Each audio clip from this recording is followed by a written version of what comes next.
Can the online moderator share a screen? Yes.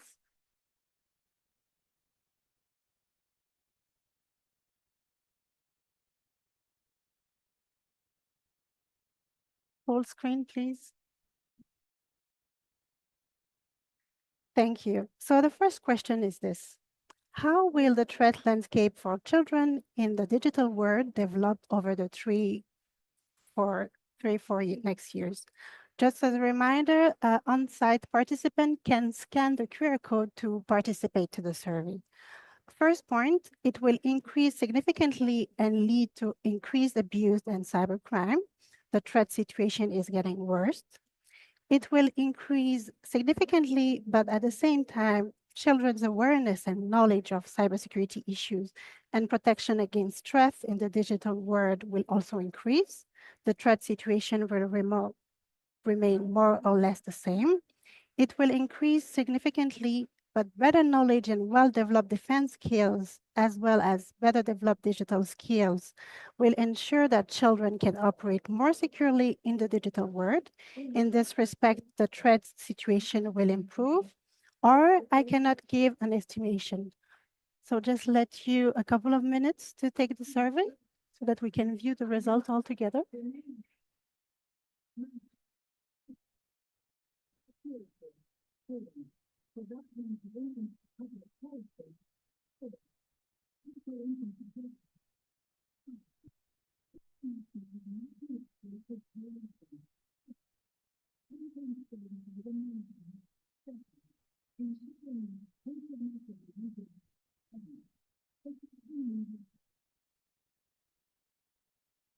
And please, do we have the results?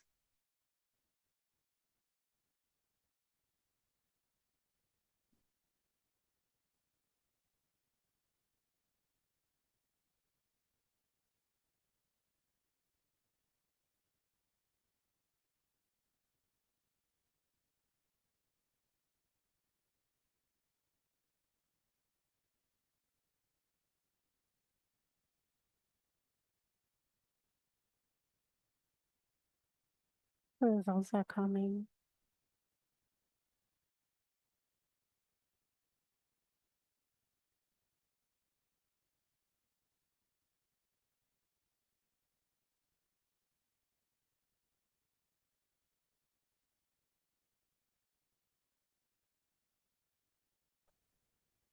We're still waiting for the results. Just a few seconds, please.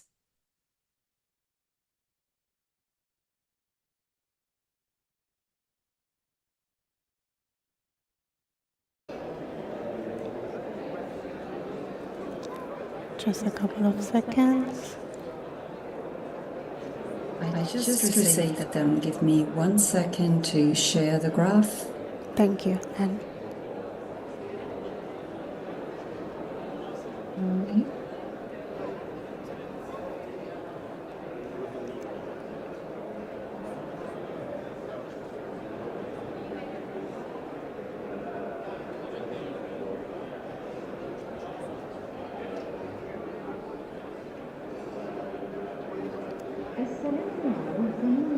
Okay, let me switch the screen, then I'll be able to share them.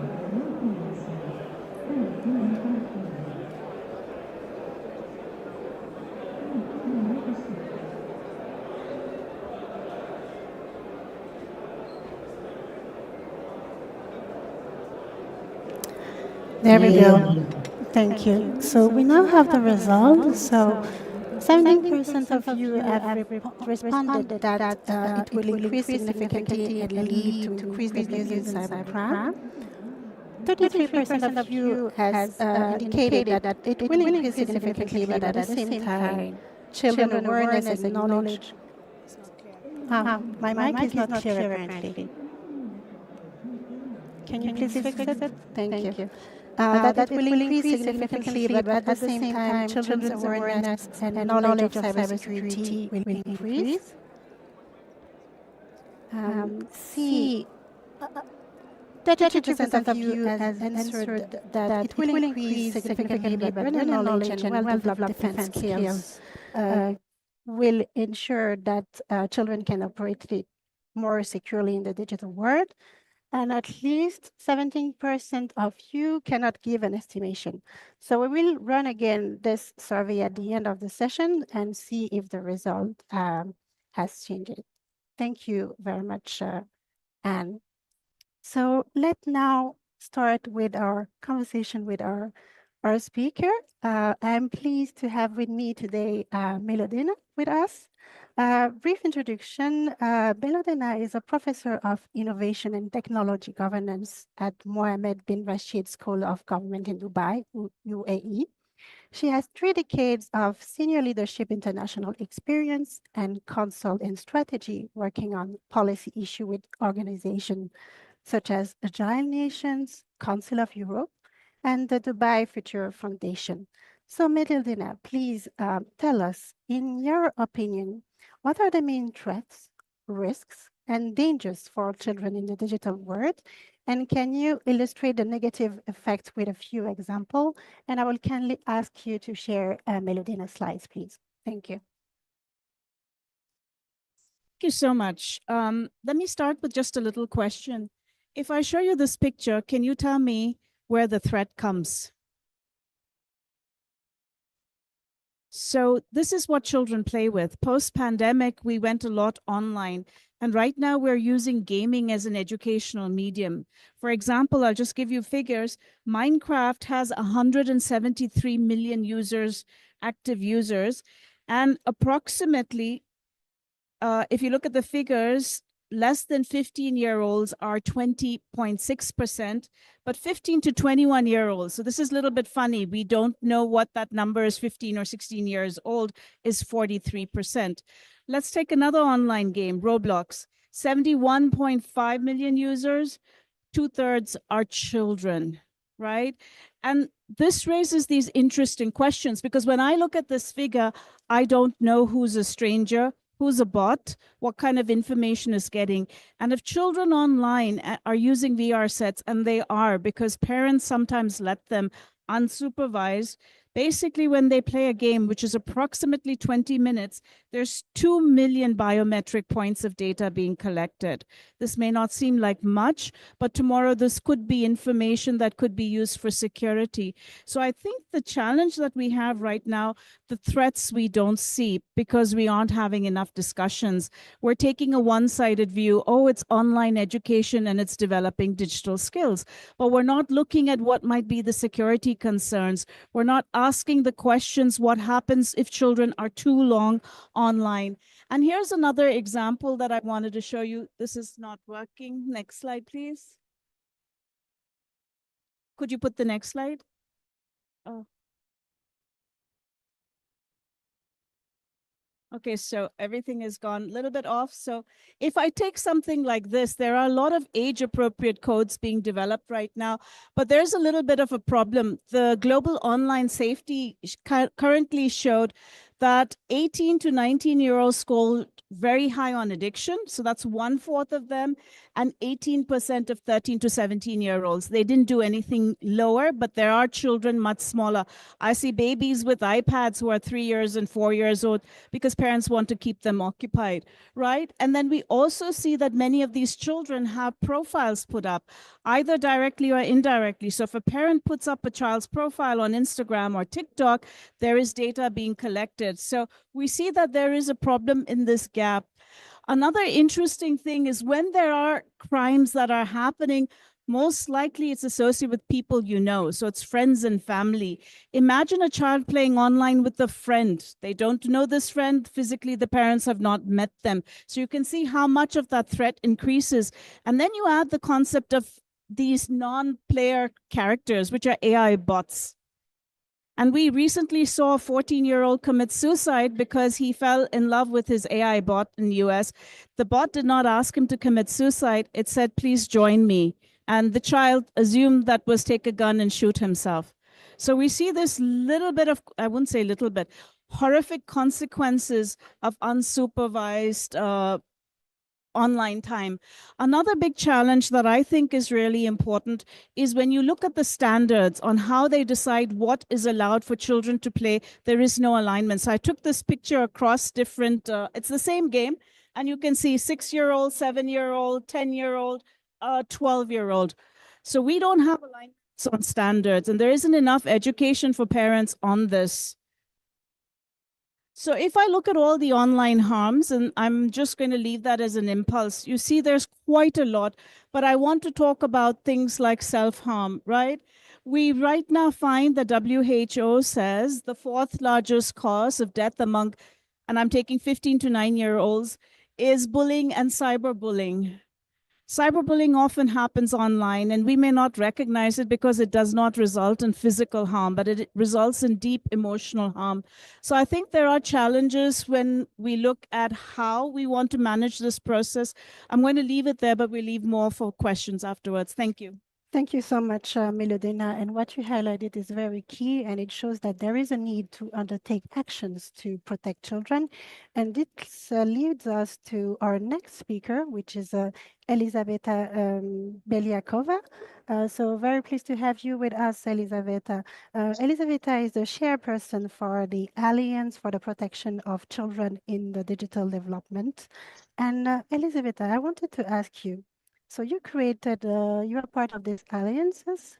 What were the motives for founding the Alliance for the Protection of Children in the Digital World? What are the key stakeholders you work with, and what are the goals of your organization? Over to you. Dear colleagues, good afternoon. I speak Russian because my Russian is much better than English. Sorry. Уважаемые коллеги, добрый день. Я рада всех вас видеть. Спасибо большое за вопрос. Elizaveta, sorry, I'll need to interrupt you. I will kindly ask you to speak in English because we do not have translating. We do not have interpreter services here. So for others, I'll kindly ask you to speak in English. Thank you. My English is not good, but okay. I'm glad to present to you the activity to the Alliance of the Protection of Children in the digital environment. In the inclusive, there has been bridging together Russian largest technology companies for the years to create this digital for our children. Shining founded in 2021, the Alliance has been associative working in address the key challenge of the digital age. The Alliance has become the unique platform, then unifies largest company in Russia. It's Laboratory Kaspersky, VK, and many others. One of the most important activities of the creation of the digital liberty, Cybersecurity. Education, it is a big education portal. This portal provides children, parents, and teachers with access to cyber risk materials that help develop skills of the protection, agencies digital threats such as psychologists, data breaches, and others. We have also developed kind of book risk of the digital environment. It is also a big interesting projects of the risk, future risk of others. We also pay special attention to cooperation with international areas. The activity shares our plans with WON or BRICS and many other organizations.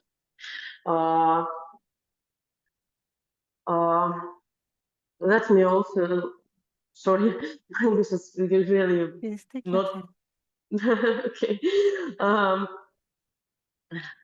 Let me also answer a few questions for the lecture today. First, what is the best way to address children, parents, and teachers? It is important for children to use games and education forms to involve in the education process. Second, how to adapt to the learning programs. We believe the programs should also interactive. You take into also account the psychological characteristic of children of difference and against and including parental case. And third, how multi-collection dialogue be simulated. We see great potential in the organization, regulation, meeting, workshop, and around the table, bringing together the responsibility of the business, government, and civil society. Thank you for your attention, and look forward to the continuing and the protective dialogue. Thank you so much. Thank you very much, Elizaveta, for your words.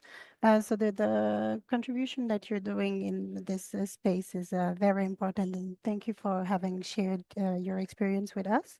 So let me now turn over Elmedi, who is with us here. Thank you again also for being with us, Elmedi.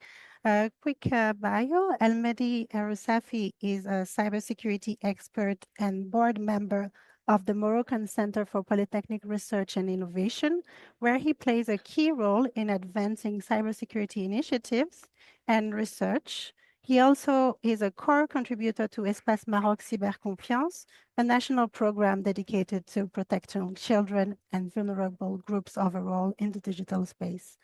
So my question to you, Elmedi, is this one. In your opinion and experience, what are the main challenges when it comes to protecting children in the digital space? Yeah, thank you. Thanks so much, Gladys. First of all, I would like to thank as well Kaspersky for the invitation and for creating this opportunity to talk about a very important subject. I was really surprised to see the numbers you shared, Melody, and this issue is really getting worse year after year. And as you kindly introduced, our experience in Morocco actually with the EMC, Espace Maroc Cyberconfiance, helped us firsthand see how difficult it is to implement a national program in order to raise awareness around those issues. And I would like to just share some of them. I really think the issue is much bigger than that, but we can summarize them into maybe 3 or 4 challenges. The main challenges, according to what we see, is the speed at which technology evolves. Unfortunately, as well, its misuse. So technology advances at the speed, but we can see that harmful people will use it as well, will use those advances such as AI and deepfakes and those kind of technologies to create more harms, to create more complex harm to combat. So this sophistication really poses a difficulty, both from a regulatory perspective, but as well as technical perspective.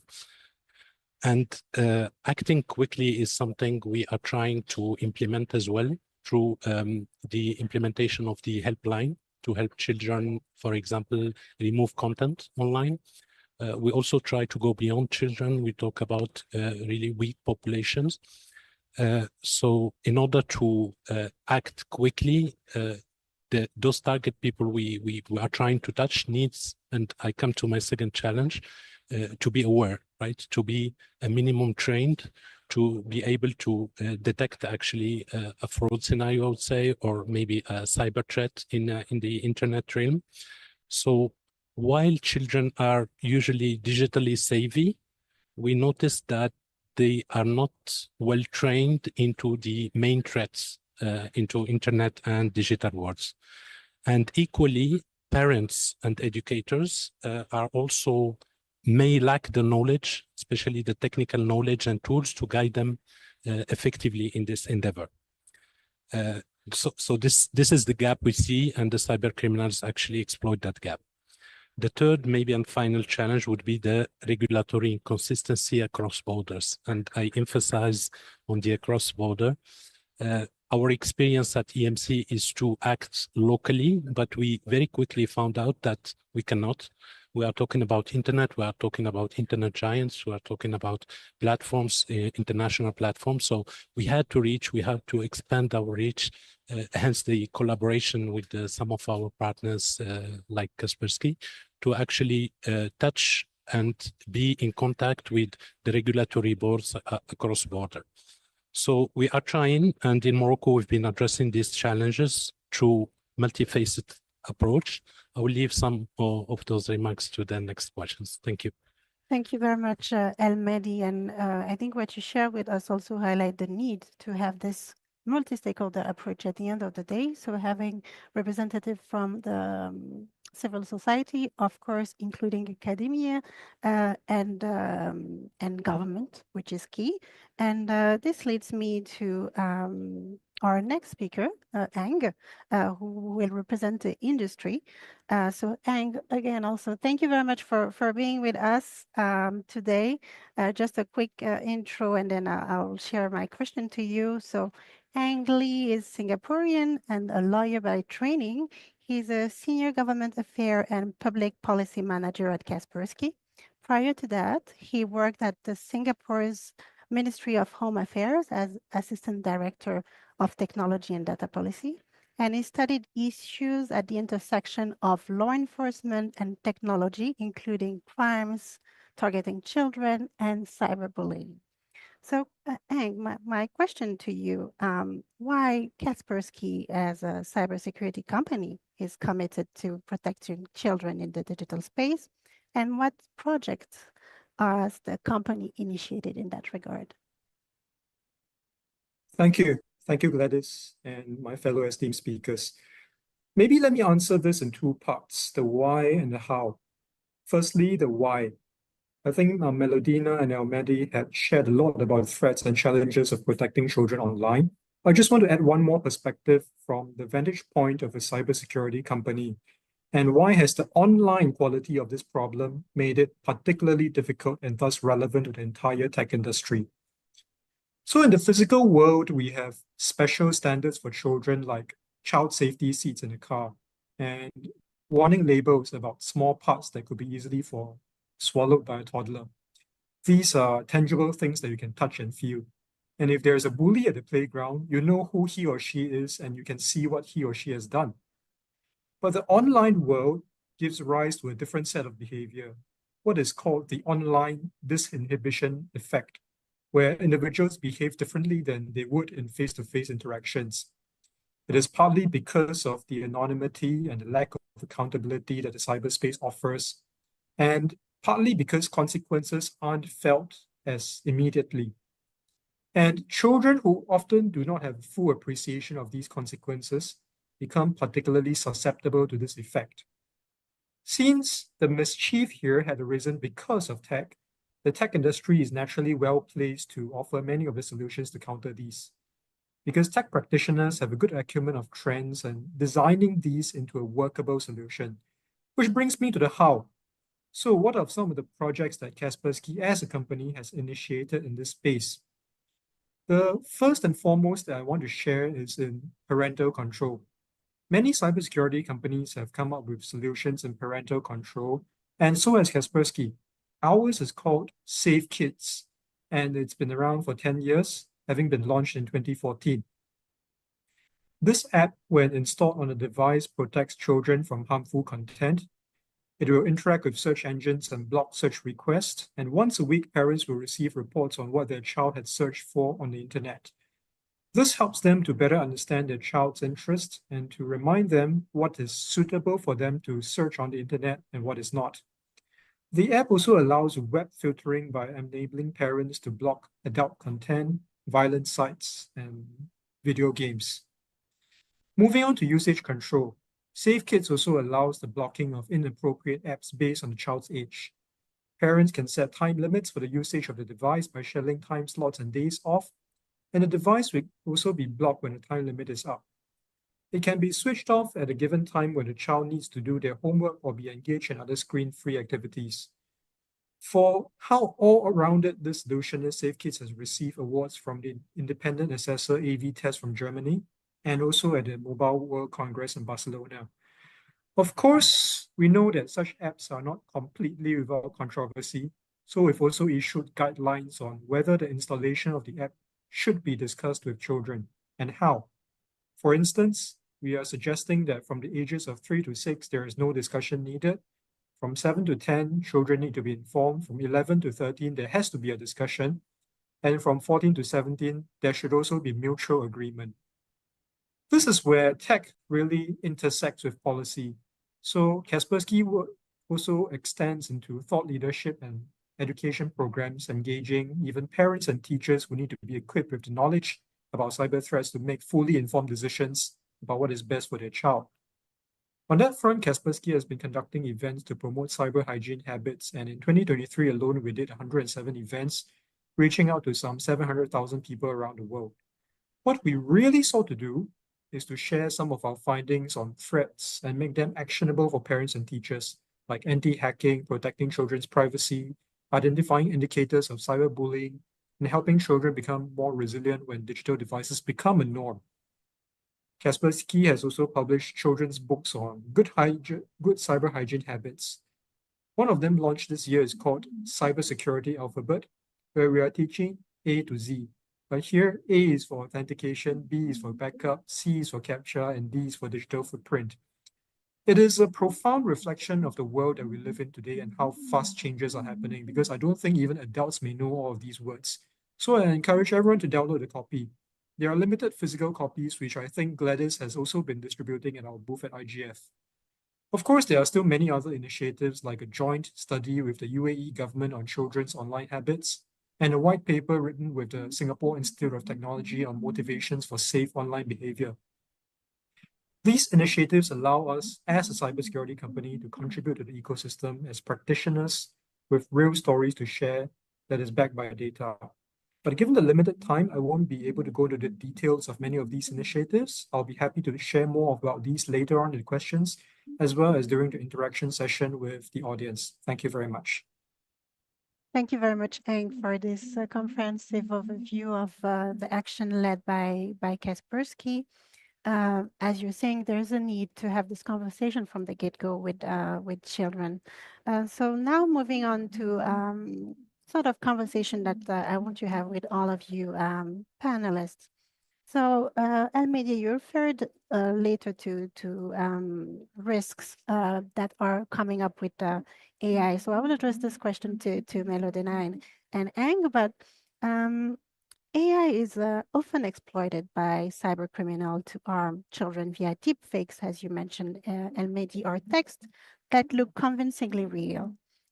What can the different stakeholder groups do to counter this danger and mitigate risks? So I will kindly ask Melodina to share your insight, then Eng, and yes, thank you. So I think the first thing is to know how many pictures it takes to make a deep fake. And you could do that with one. How much of voice recording? 15 minutes. Then think about where all children's voices are being recorded or pictures are being put up. And this is schools put up children's pictures online because they're like, this is my new class. We use platforms like learning platforms where we record things, but we never ask the questions, what happens to these recordings? Are these recordings with the platforms? What are the safety things? Because there's constantly training. I mean, Zoom is currently now training on the recordings that are there. The problem is the large companies may choose, and I don't know yet because I don't have clarity, not to share the information, but there are many, many educational apps. And who's vetting them? And we know apps fail very quickly. You need a minimum user, kind of 50 million users, otherwise you're not going to be successful. When they die, what happens to the data that the teachers have used to keep the kids engaged? And we don't have answers because no one's vetting them. No one's asking these questions. So I think the problem with deepfakes, it's very easy to make. And we need a whole of society responsibility, but we need regulators to get onto this too. We need ministries of education to perhaps vet apps and say, these are approved, these are not approved, and also monitor them, because if they fail, make sure their data is not leaked. If you look at the deep web, one of the biggest challenges is child pornography. The children that are being trafficked there are synthesized. They take real pictures and superimpose them on compromising pictures. Imagine that child growing up and being confronted with a picture that's a deep fake. What will be the psychological damage for that child years later when they're trying to get a job or anything else? We do not have an idea how this will evolve in the future, but it's a little bit scary, and I am worried for the children. Likewise, Melodina. Hank, could you share your thoughts on that as well, please? Certainly.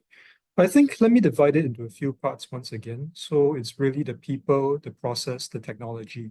The people here would really need to gain the kind of awareness and education as to what kind of threats children are facing. In terms of policy, we have examples, very recent, in fact, from Australia. I think many of you might have read in the news that Australia is going to become the first country in the world which intends to ban children under the age of 16 from using social media. It is, in fact, the world's most restrictive regime so far. But there are also questions about how this is going to be enforced. How do you ensure that children under 16 don't have access to the social media? Because there are age limits for alcohol, but that doesn't stop children under the age of 18 or 21 or whichever age limit there is from getting alcohol in different countries. So enforcement can be a problem. And then, of course, there is technology, which I think, once again, coming from a tech company, I feel that the value of what a tech company can contribute is practitioner experience, the understanding of what the latest threats are and how to guard against them. Since we're on the topic of AI, Melodina has shared a lot about how how easy it is to create a deep fake, just 15 seconds of voice and just one picture. And AI is actually making it easier to groom children as well. Just imagine if adults can fall for deepfake, what more would it be for children? And the kind of grooming also comes in the form of conversations where the child could think that he or she is talking to a friend who is playing an online game. But it could well be a bot which is being programmed to gather some of the personal data. And these have long-lasting effects. I'll just cite one example. If we have a bot which is collecting conversation very casually with a child, asking, what is your blood type? And the child takes it as a very innocuous question, answers it. And this is something that stays on the internet forever because it is pretty unlikely that the child's blood type is going to change. So on the internet or on a dark web database, whatever blood type this person has remains on the internet forever. So this is actually quite a sobering thought, which if you think about the kind of damage that online gaming modules and together with AI can create. So tech companies need to guard against these, to flag these out as early as possible whenever they come across these new threats.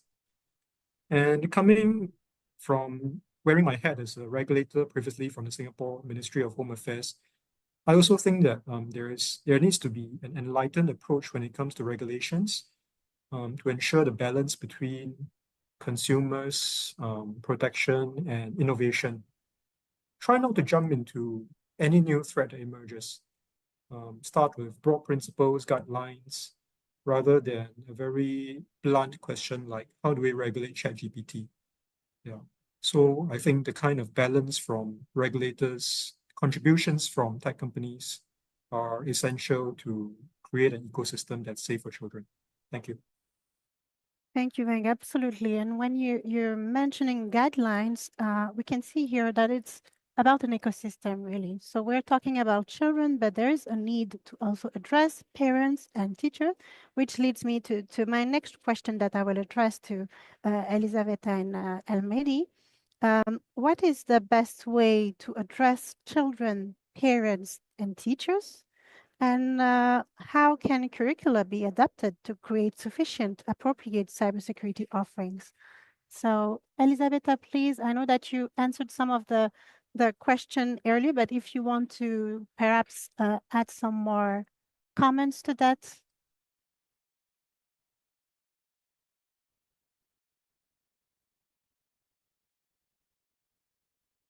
Elisabetta, are you with us?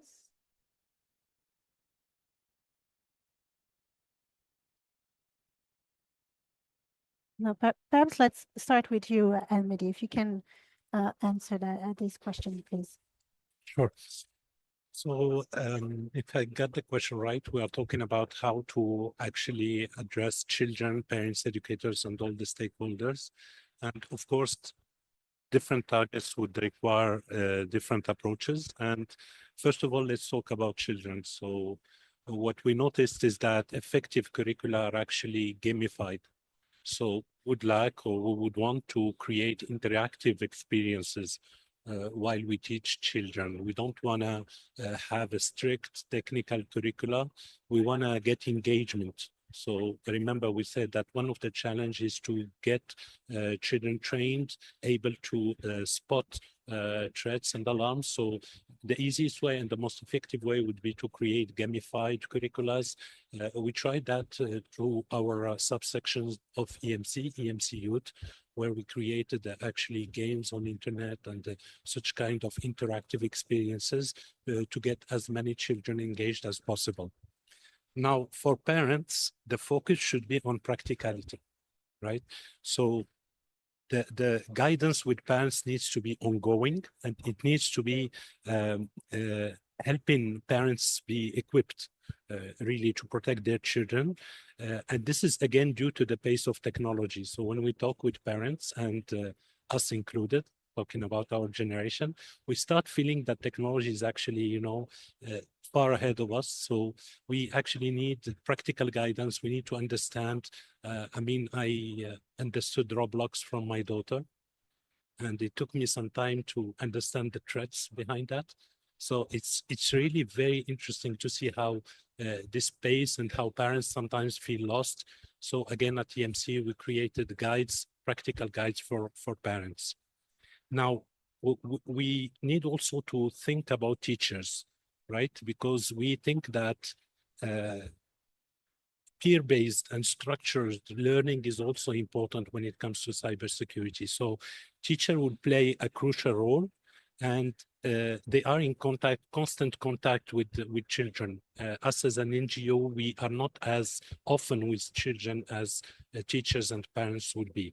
So teachers, the curricula would need to be very specific cybersecurity curricula that aligns with their teaching objectives. So depending on which level we are talking, which kind of school, etc. So again, equip them with foundational cybersecurity skills. And it is essential, again, to make it practical. We don't want to have only theory on that. And I think part of your question is how to adapt the curricula. So the module should be actually part of standard education.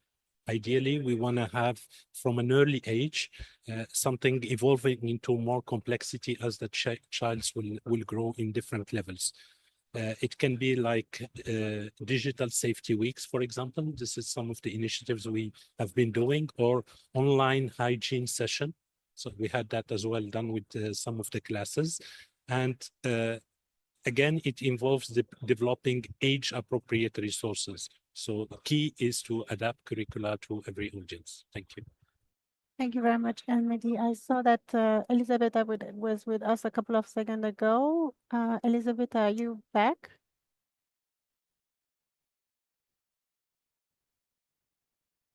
Okay. No, so let us move then to the next question that I will address to Heng and Elizabeth as well, if she's back. Heng, how can a multi-stakeholder dialogue and cooperation on online child protection on national and regional level be stimulated? Thank you, Gladys, for the question. I think it really needs to start from the recognition that the problem cannot be faced or solved by any single stakeholder, because no one will have all the answers to this problem, given the complexity of it, involving regulators, tech companies, parents, teachers. So that humility and understanding that it needs to be some all hands on deck. It needs to start with that understanding. And also, there needs to be a recognition that this problem is not something that's confined to a certain country. So whenever we see a case of something very alarming happening in another country, that could soon be on our shores very quickly. So that dialogue gives the urgency of this problem, really gives the impetus to put together a dialogue that is very specific to this problem. And instances like the workshop that we're having today is an example of how we're coming together to influence policy at a national level because we have regulators sitting with us today.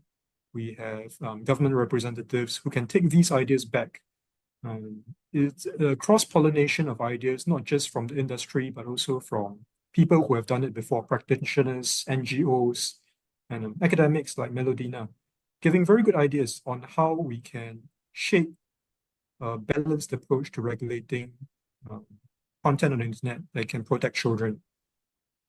And some of the examples of what have been thematic discussions in the past would be such as the World Anti-Bullying Forum, where I think the example I raised just now about online disinhibition, in fact, had been widely discussed. And also there's a Safer Internet Forum that's done by the EU. I don't know whether there's going to be another repetition of it, but instances like this really allows people to sit together and learn what is it that has succeeded or failed, especially instances which have failed, so that we know how to draft laws in a way that avoids these pitfalls. And the example, finally coming to the example I talked about just now, about how health data are becoming very crucial, about how blood types could be, data about blood types could be taken out from game modules. This is something that I think even health authorities from around the world could be interested in.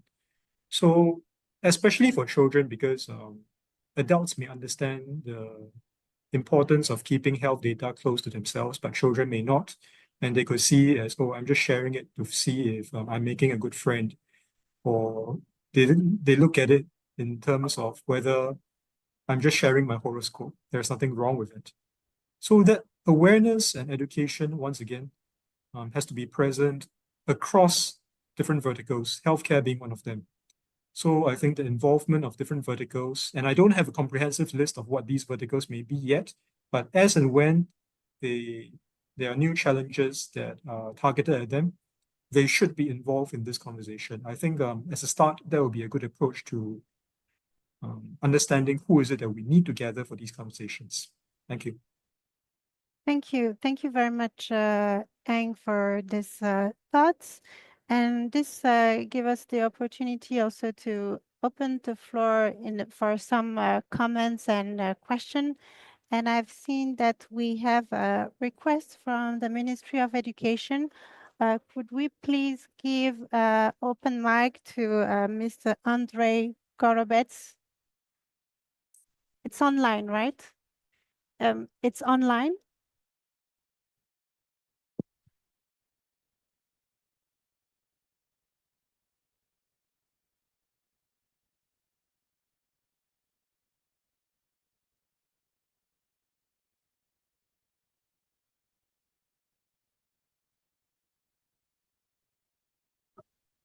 Hello. Hi, we can hear you, sir. Can you turn on mic of our translator, Margarita Yurova? I can speak in Russian, and he translate. But if I would kindly ask you to speak in English because we do not have interpretation. Online. Okay. I will translate in online. You can turn for her a microphone. And Margarita Yurova. Okay, we have someone in the audience that can translate in Russian. Я помогу. I will translate from the audience here. Please go ahead, sir. Спасибо большое. Я поддерживаю коллег. Вопрос цифры в образовании достаточно важен, и во всех государствах он рассматривается как один из основных трендов развития. So I'm supporting colleagues. The issue of how to deal with the digital challenges is one of the key one, not only for Russian Federation, Russian government, but for other governments across the world. It's a very important issue. И основная задача, которую мы должны рассмотреть и обратить внимание, что в первую очередь все наши действия должны быть направлены на развитие знаний, навыков и умений у наших детей. We believe that our key goal is to focus on new skills development, new competencies for our kids to adapt to the new digital challenges. И как раз новые технические средства, информационные средства должны способствовать этому, а не подавлять эти направления. And we believe that new technologies, new technological instruments needs to be instrumental and helpful, and not to stop, not to be showstopper. И в первую очередь российское правительство, российское государство уделяет внимание о том, что вопросы безопасности, первостепенной безопасности, должны быть совмещены и комплексно рассматриваться как педагогические вопросы и психологического развития, в том числе наших детей. And we believe that we need to address the issue holistically, and cybersecurity issues, challenges has to go along with psychological and educational goals and tactics. So it all has to be in one to address holistically. И важнейший момент, на который надо обратить внимание нам всем, коллеги, это взаимодействие между государствами в части защиты наших детей, потому что трансграничная угроза, трансграничные взаимодействия влияют на нашу работу в первую очередь сейчас. And we also need to pay attention to cooperation, multi-stakeholder cooperation between governments, because the trans-border issues are there, and cooperation needs to be improved to address kids' safety goals. И сейчас, как один из направлений развития безопасности, детской безопасности, мы работаем на 3 уровнях. To address kids' safety, we are working on 3 levels. Первый уровень – это как раз техническая безопасность, когда на устройствах у детей, которые они используют, должны быть механизмы блокировки постороннего плохого контента. So first level is technological level, to ensure that devices kids using are protected from harms, from unwanted content, threats, etc. Второй момент – это развитие технических средств в виде программного обеспечения, позволяющих нам обеспечить как раз проверку тех программных продуктов, того контента, который применяется детьми или в интересах детей. Second level is software level, to ensure that devices equipped with software who are checking the content.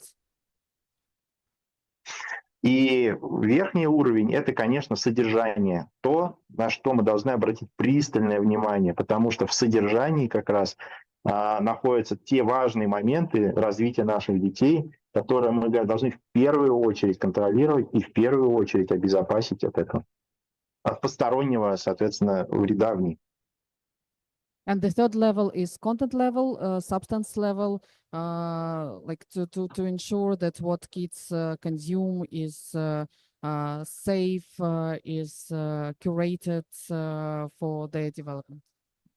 Коллеги уже сказали о том, что чат GPT и любой другой искусственный интеллект, который внедряется в образование, влечет высокие риски. Да, мы с этим согласны. Colleagues already mentioned that ChatGPT, generative AI, has also risks, and we agree with this. Но мы должны понять, что это новые технологии можно использовать, и мы уже это применяем в работе, в том числе для развития навыков, знаний и умений, которые позволяют правильно учителю построить свой урок с использованием этих технологий. But we need to admit that it's also like generative AI, ChatGPT also instrumental in terms of teaching kids, and they can be used for good in educational process. И задача государства проверить и предоставить в руки учителя такой механизм, которым он мог бы пользоваться безопасно. And the role of the government is to equip teachers with the technologies which can be embedded in safe way for the educational process. И мы все вместе должны работать над тем, чтобы такие механизмы применялись в образовании по всему миру. And we need all together work on the common goal of equipping schools, universities with the good modern technologies for the Спасибо. modern education. Thank you, colleagues. Спасибо. Thank you. Thank you, Julia, for translating. Thank you, Mr. Garbett. So giving the floor to the audience. So I'll please ask you to share your name, organization, and share who the question is addressed to. Thank you. Yes, thank you very much. And my name is Arda Gerkens. I am the president of the regulatory body on terrorist content and child sexual abuse material online in the Netherlands. And what I wanted to address, and I'm sorry, I don't know all the names of the panelists sitting around here, but I'd like to ask, and the lady and the sir from Morocco. We found that the modus operandi of perpetrators reaching out to children for either for radicalization as well as for grooming is the same. So they use the same pattern for a different crime, meaning that the most vulnerable children, one of you mentioned that, is even more at stake in the online environment. And I must say, I'm kind of disappointed because I was hoping this room was packed today, because this is one of the most threatening subjects we have online at the moment. And I don't think we're doing enough. We keep talking about it at the same time, the big tech is just over our shoulders and not protecting our children enough. So my question would be, you mentioned it, I believe, but how do you envisage a regulator or regulatory body to be able to put more regulation online to protect our children if you know that it's for the perpetrators just another easy crime? Thank you. Perhaps Elizabeth, Melody, now I ask you to answer this question first. So your question was what should we do for more regulations, if I'm correct? Okay, so there is, I think, a literacy gap. And this is not only at societal level, but at also regulatory levels. We're not understanding and even with engineers, so I'm also working with big tech, I work with IEEE, even engineers don't understand the consequences of designing code. Startup founders, they mean to change the world for the better, but the moment is when you're embedded in 50,000 devices and you don't have the safe calls or the protocols, or there is somebody who says, where's my money because I've invested 50 million, I need. Shareholders do the same thing on the stock market. So the issue is really a very large literacy issue and the scale. And I think you mentioned that too. So I'll just give you this example. It took 68 years for airplanes to reach 50 million customers, but it took Pokemon Go 19 days. There is no regulator in the world that reacts in 19 days. So we are far behind. What we need is a public sector that is thinking 20 years ahead of the private sector, which is not the case right now. Right. So what can we do right now? I think we need to make hard no-go areas. Does a child who's 5 years old need to be exposed to the internet and have a mobile? Should that child have the right to childhood right now and just exploring simple things, learning how to read? Looking at books, I don't think books are bad. When you talk to psychologists, they say reading in books is a slow process, but it helps their brain develop differently than online stuff, gamified stuff does. So we need a lot more research funding going into these areas. We need stricter penalties on what is a crime online. I don't think that is very transparently clear, and it's very difficult to collect criminals in another apprehend criminals, make them accountable if they're in another jurisdiction. So we do need a lot more coordination for apprehension of criminals, a lot more transparency on what is criminals. And I want to come back to cyberbullying for this. A lot of children bully children and it would be considered a crime. They don't know better. They think it's okay to put a face on something else and it's fine. So I agree with you. Grooming is the same. with AI, it's easy. You're basically mirroring a child. So if a child smiles, you smile back at it. The child develops trust. And therefore, if you say, it's bath time, the child will do whatever needs to be done and the camera's on. So it is very difficult to catch unless parents have a rule that no kid should be on the computer unsupervised. We assume if it's at home, it's fine. So it's a literacy issue, I think. Thank you, Melodina. Elmedi, a couple of comments on that, please. I would comment from the NGO perspective, and some of the work we do in Morocco is actually with partners and regulators, whether it is telecom regulators, data privacy regulators are actually partners. So one very important point is to have the common goal, is to align everyone on a shared objective, because this issue has been taken from different perspectives. Us as technical people, we would, as researchers, we would look into the technicality of it and try to come up with standards and big compliance items to be checked. Whereas from the regulator, those are more into, I would say, policy making, more into protecting end customer. So we need this shared goal, and we need to understand the pain point of each other. So collaboration is key. We don't need to have multiple initiatives here and there. We need to have focus, and we need to have collaboration. I would comment from that point alone, because I think we won some months, maybe not years ahead, but months ahead, when we worked since day one in a collaborative manner. Thank you, Elmedi.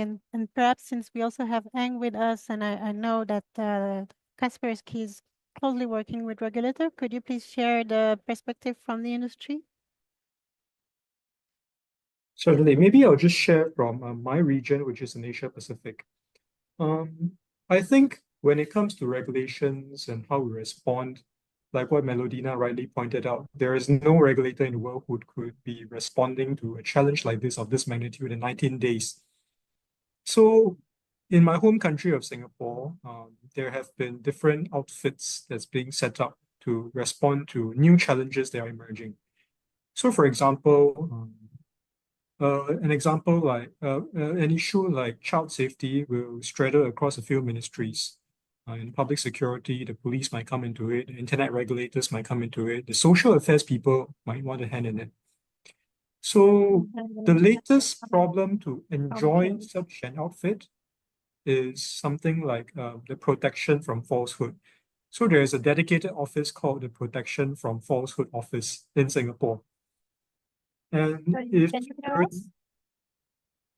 Yes, I can hear you. Yes, there's something wrong with your mic. Can you hear me now? You don't. I am not hearing you very well. It's very choppy on your end. And I'm here to check if it's better. Can you say something again?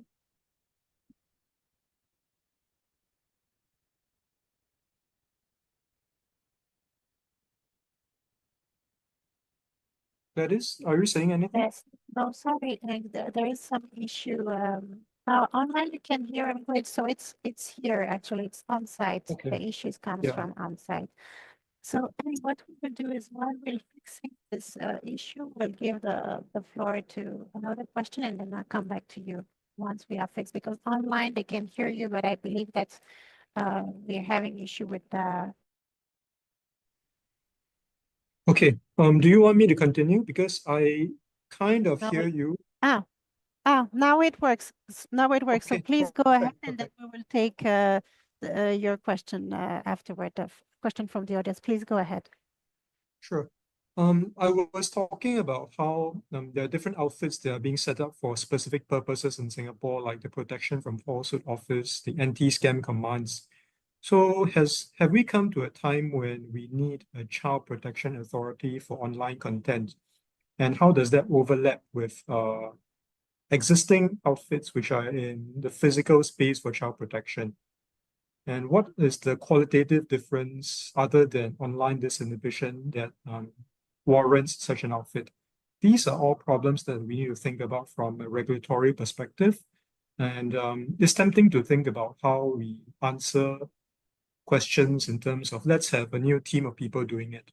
But are the people who are staffing such a new outfit sufficiently equipped with the response skill sets to understand this is an upcoming trend that needs to be addressed. This is something that will happen no matter whether you regulate it or not. So I think that acumen has to be gained over time. So there is really no easy answer to this. But the shape and form that outfit could take is something that we could probably start thinking about. Thank you. Thank you, Hang. So we will take one question from the on-site audience, and then we will have a question from the online audience. Could you please give the mic to the young man over there? Thank you. Please share your... Yes, we can hear you. I will kindly ask you to share your name, organization, and who you address the question to. Yeah, Thank okay. you. So I'm Ethan from Hong Kong, and I'm the youth ambassador of the One Power Foundation. So basically, I'm asking this question to every one of you. So in Hong Kong, specifically, I guess, many parents try to protect their children from internet by physical ways, like banning their children from using phones, or maybe banning them from going to the contacting the internet before not 5 years old that you mentioned, but actually 12 years old or below, they are not able to use phones because of some kind of parents problem. And I'm just wondering, because I've only heard perspective from teachers, parents, and my peers that this way, because they comment on this kind of ways of protecting children's. And I wanna hear from different perspective that comments on this way. So will banning children from using mobile phone, or maybe banning children from using the internet, a effective way, or maybe a suitable way for them to not being cyberbullied, or maybe be like insecurity in the internet? Yeah, that's a question. Thank you. Melodina, please go ahead. So I think the technology is here to stay. I don't think banning alone is good enough, because we have to teach people how to use the technology safely. And so it's a dual problem. We have to educate 8 billion people of the world. 30% are still not online. We need to educate everyone online. We need to educate parents as their children grow, and as new technologies come, how to use that. And we have to educate children. And I want to give you this one example. I was working for a company, and we were trying to look at preventing bullying and harassment on an online game.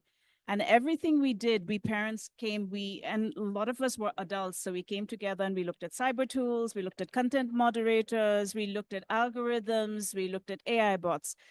But the thing is, the children were still accessing it because somebody's parent's friend allowed them to use it. So I don't think banning actually works, correct? The children, whatever's banned, they want to find a way to use it. So the kids were still finding ways to do that. And then I decided to interview a little boy who was 7 years old. And I asked him, how do you know it's a stranger on Minecraft? And we had all these answers as parents, but he said something very simple. If that is my friend, they go to my school, they will know what I ate for lunch. So the first question I ask them is, what did I have for lunch yesterday? What happened in school in this class? And if they don't know that answer, I don't play with them.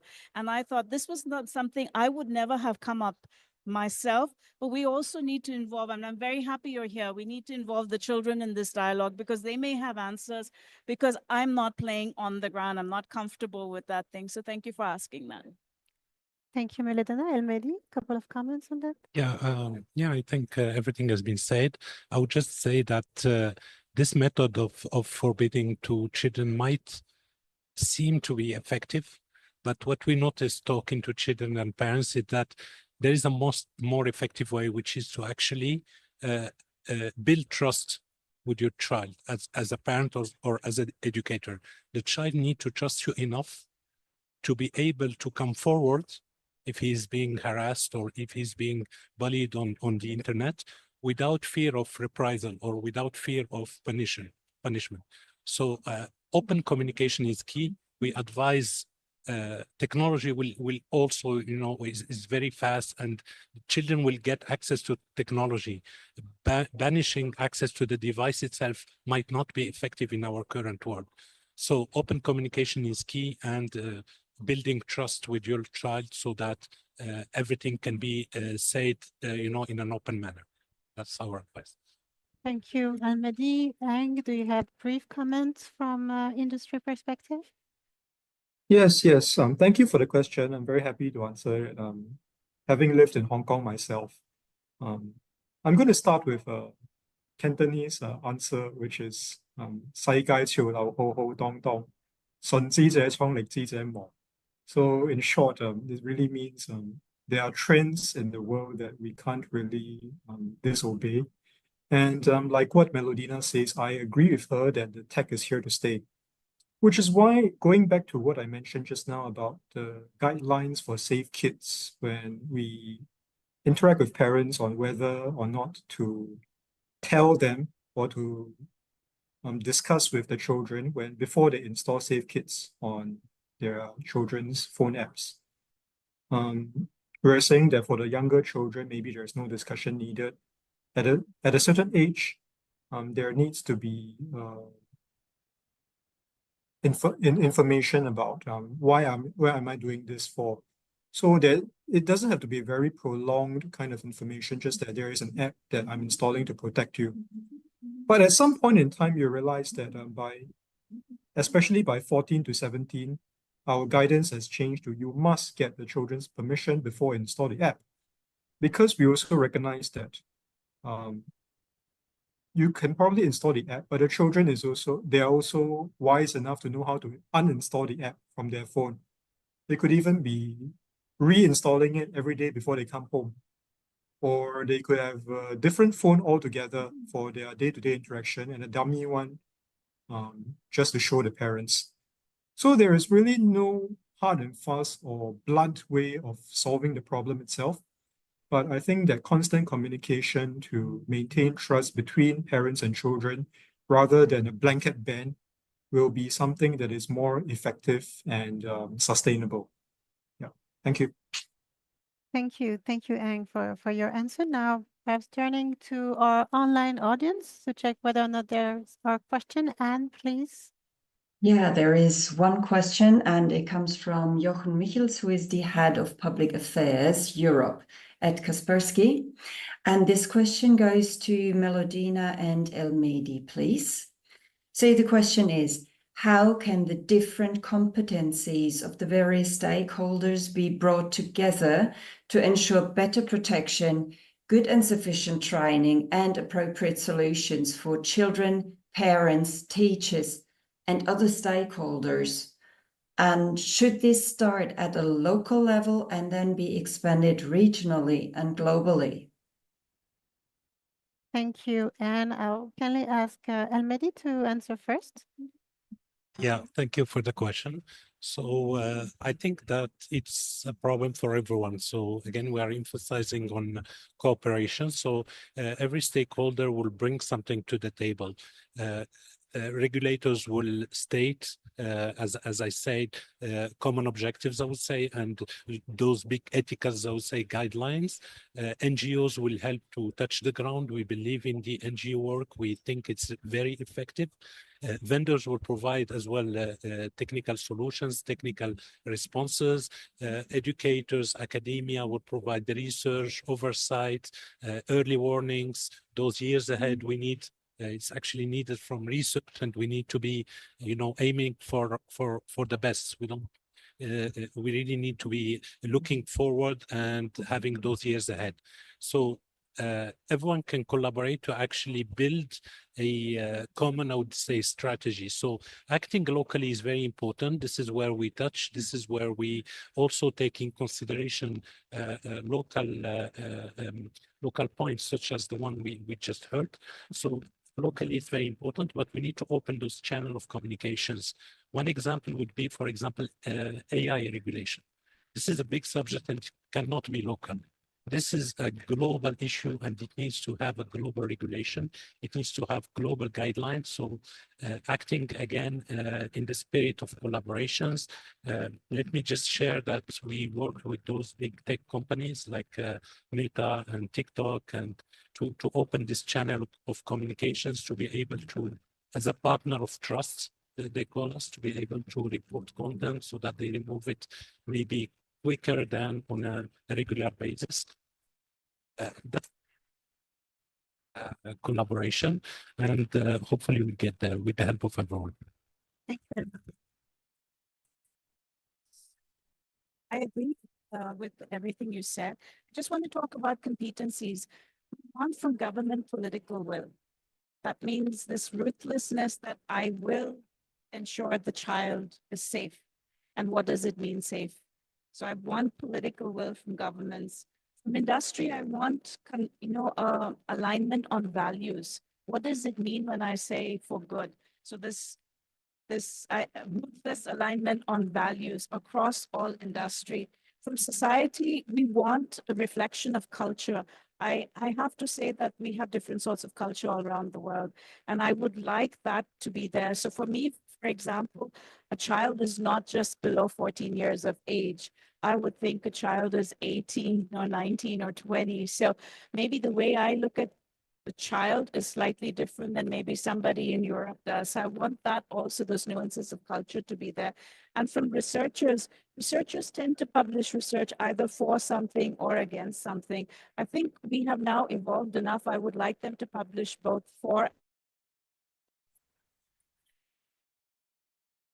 some of what is harmful, what could be some of the goods. Thank you, Melodina, for this answer. Perhaps checking from the audience on site. Do you have any questions? We do have questions from the audience. Can someone share a mic, please?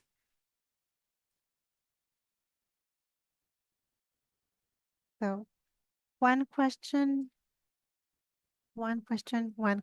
Okay. Okay, after. Please name, organization, and who you address this question to, please. Hello.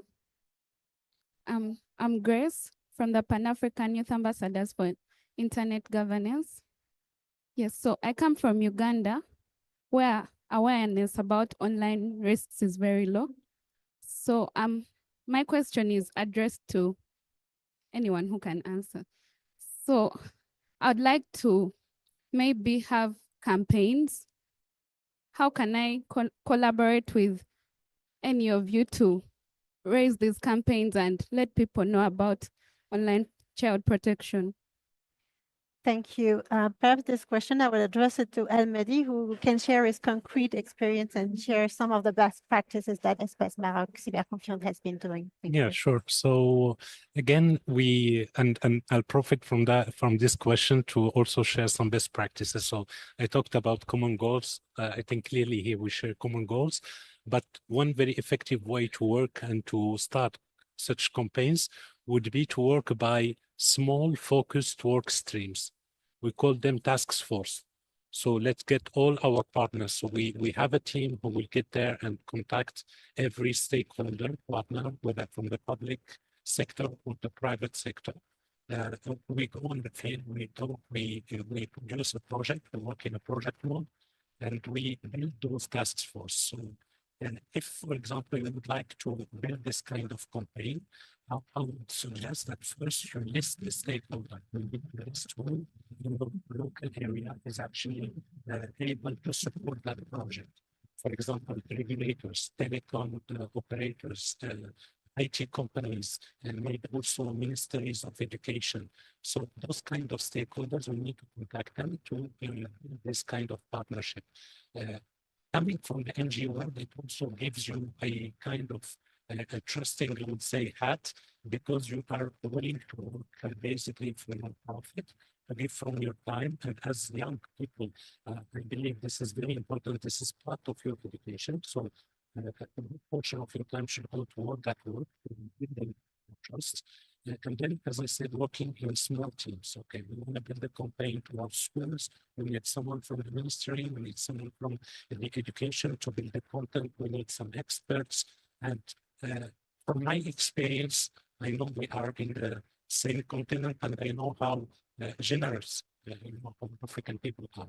So whenever we talk about an opportunity or a project, we get more participants that we had initially anticipated. So we end up with a very good problem to have is how to filter relevant people in the work stream. So again, you can go look for partners and I trust people will hear. But similarly, we will share our credentials as well. We'll be very happy to open this collaboration and discussions with your organization.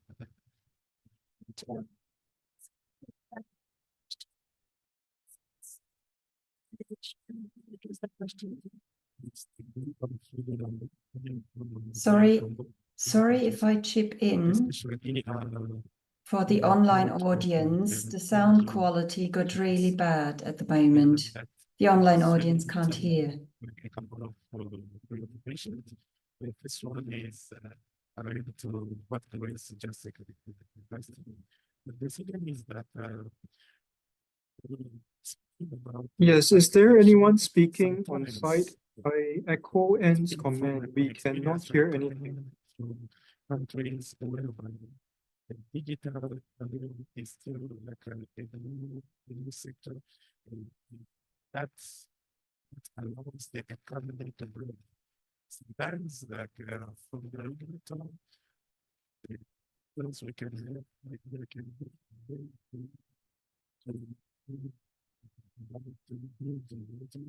solutions, maybe it's a solution to help to education. Like, but for them, they very, very.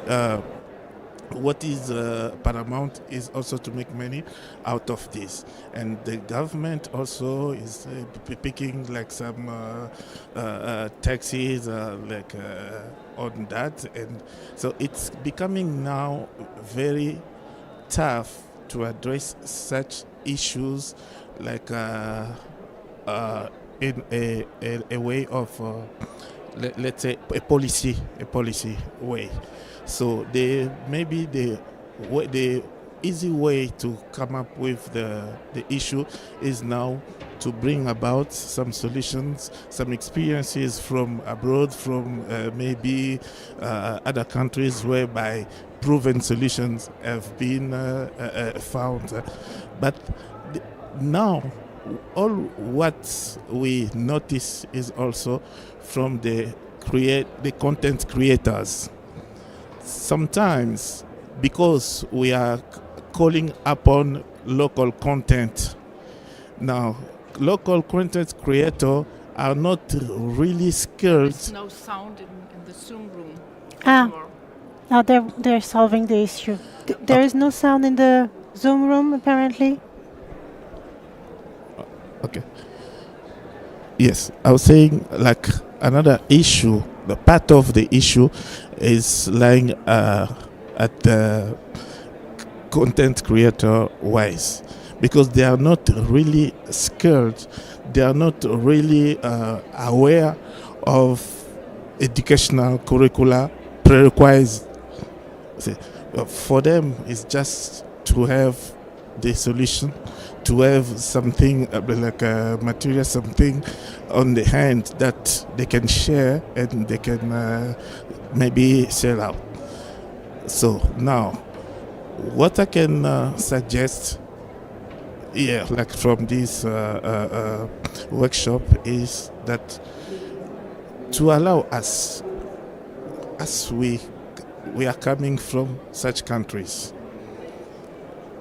to allow us to have a proper way of bringing about awareness to the public, to those children at schools, because some of them maybe the school they are like going to is not very equipped, but they are finding they are coming across the devices out there, just maybe at a friend's place, and so now the only way to save those children is to bring about some like programs such as what we were talking about, from some of those kind of experiences, so that they be aware and they be willing to say no to those who come to bully them and to Yes, this is kind of collaboration I can ask for to whoever can bring his expertise. Thank you very much for sharing that, and I believe Elmedi is a concrete example of the partnership that we have with the civil society. So please do not hesitate to talk to him. We also have a booth, so very happy to have you there and discuss further. So we'll take a last question, please, before the next service. So please. Thank you for giving me the floor. My name is Jutta Kroll. I'm a child rights advocate from the German Digital Opportunities Foundation. I just wanted to mention that what Melodina said about age of children pretty much resonates with me, because we have these cultural nuances, but we also have the UN Convention on the Rights of the Child, which defines everyone under the age of 18 is a child.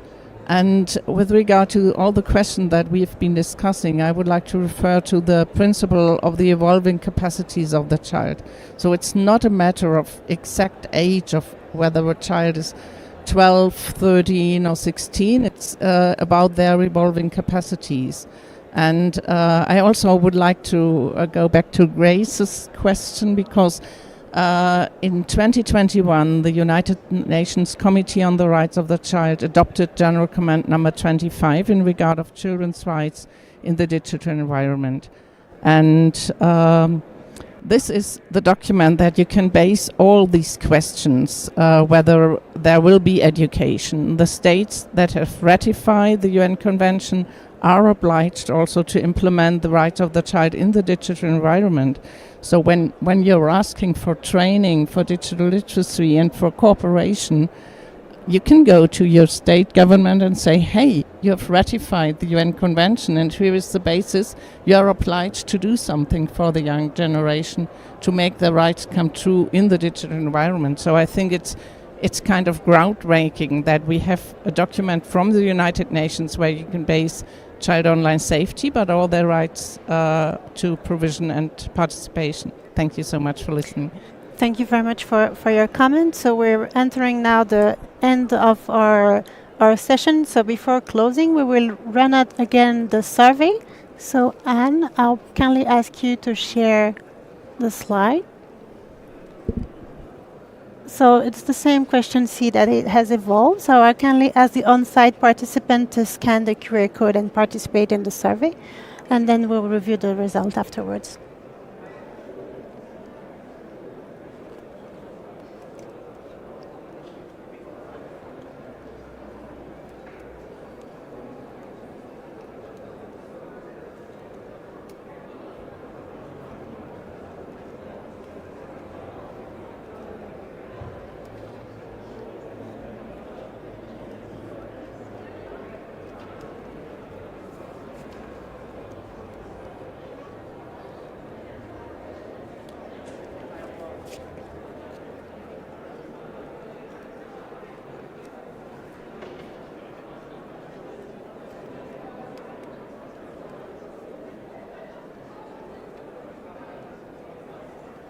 So just a couple of minutes so that everyone can take the survey, and that also Anne, our online moderator, can share the results.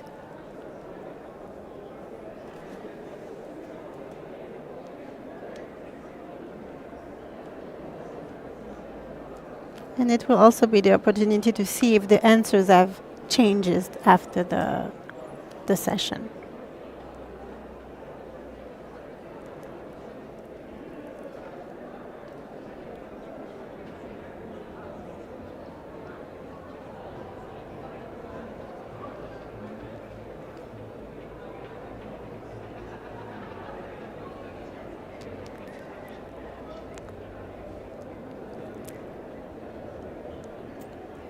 So we have received the results.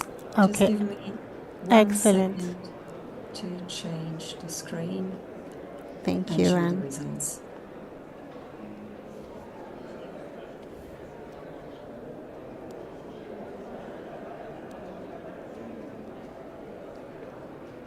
Can you see the results now? Oh, yes. So we have seen that the results have changed quite a bit.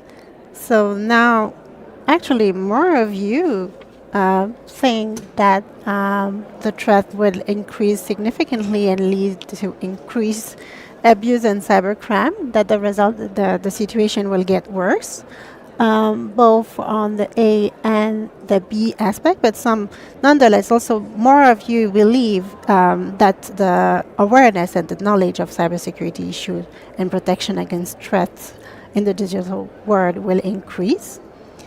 And also 40%. So now we've moved a little bit from 32 to 40% of those of you believe that better knowledge and well-developed defense skills, as well as better developed digital skills, will ensure that children can cooperate more securely. And actually, less of you are uncertain. So we're seeing that after the workshop, the results have evolved a little bit. So I would like now to kindly thank our speakers for their contribution. Thank you, Ang. Thank you, Melodina. Thank you, Elmedi, and also Elisabetta, which was with us. Thanks to the audience for the great contribution that you shared regarding this topic. And I also like to thank Anna, who was our online moderator. And please let us continue the conversation. Can we will discuss this app.